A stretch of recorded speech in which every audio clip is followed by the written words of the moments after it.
What's up, YouTube? How you doing? It's your boy TVK, and welcome to another installment of TVK's Classroom, where I teach you everything I know about how to play a string instrument. And today, I am joined by my friend and incredible hip-hop violinist, Rhett. He's gonna help me out with some of these tips. So let's just jump right into it.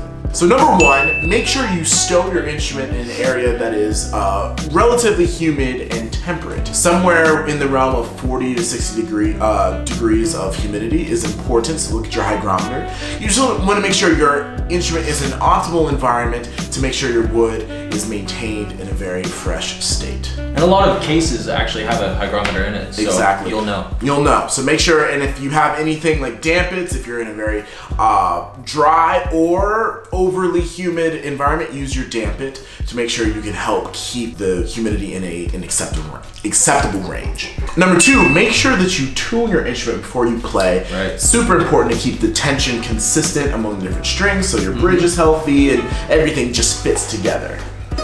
Oh. It's close enough.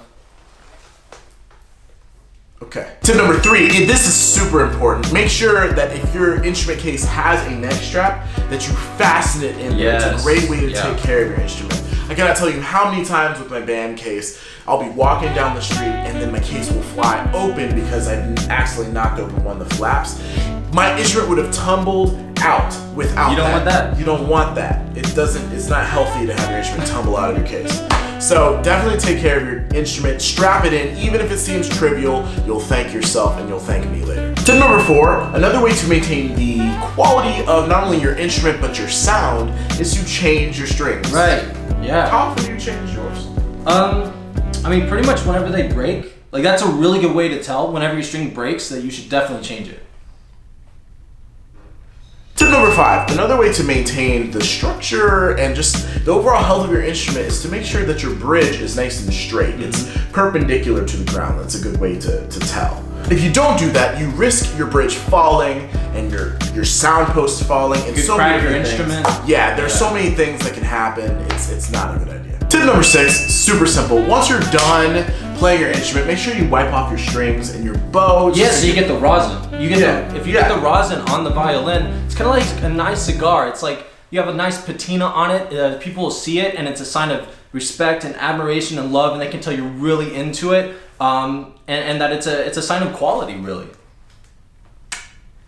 Tip number seven, super simple. Do you suffer from viola hickeys or violin hickeys?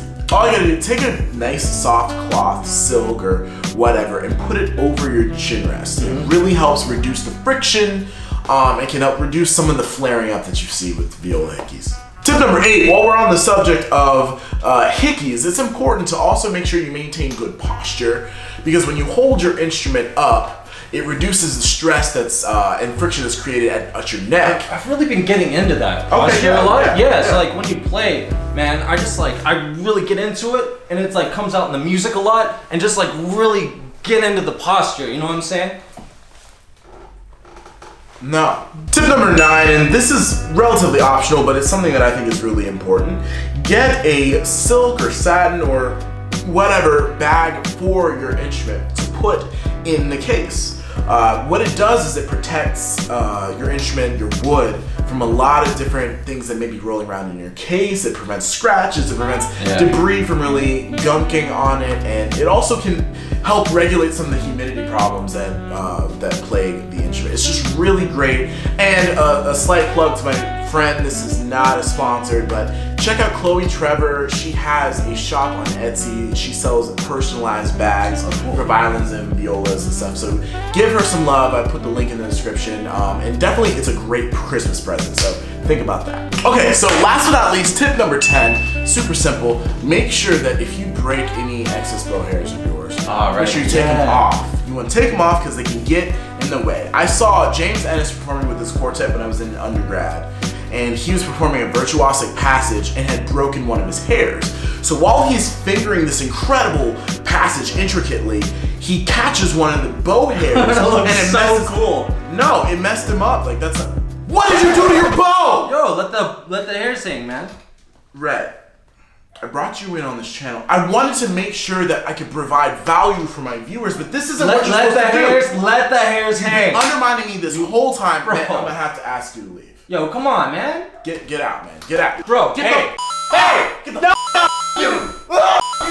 Get out. Get out. Let the hairs hang, bro. What's up, everybody? Thank you so much for watching our parody of how to take care of a violin. My boy Rhett Price, definitely check him out. Incredible, like I said, incredible hip-hop violinist. You can find him on Instagram, YouTube, Facebook. All the links are going to be below. And do you have anything you want to tell the folks? Like, is that how you treat your instrument for real? No, but definitely let the hairs hang. And don't forget to play, homie, play. But it also makes sure that you are in a nice environment for your wood, because you want to make sure. In a nice environment for your wood, like a strip club. Yeah, perfect. That's the best environment. Okay. This is gonna take a while. All right. Tip number 6: make sure. No, it's okay, dude. I just wasn't ready. You'll thank yourself, and you'll thank me later. Use the strap on. All right. Okay. No, that's great. No, I love it.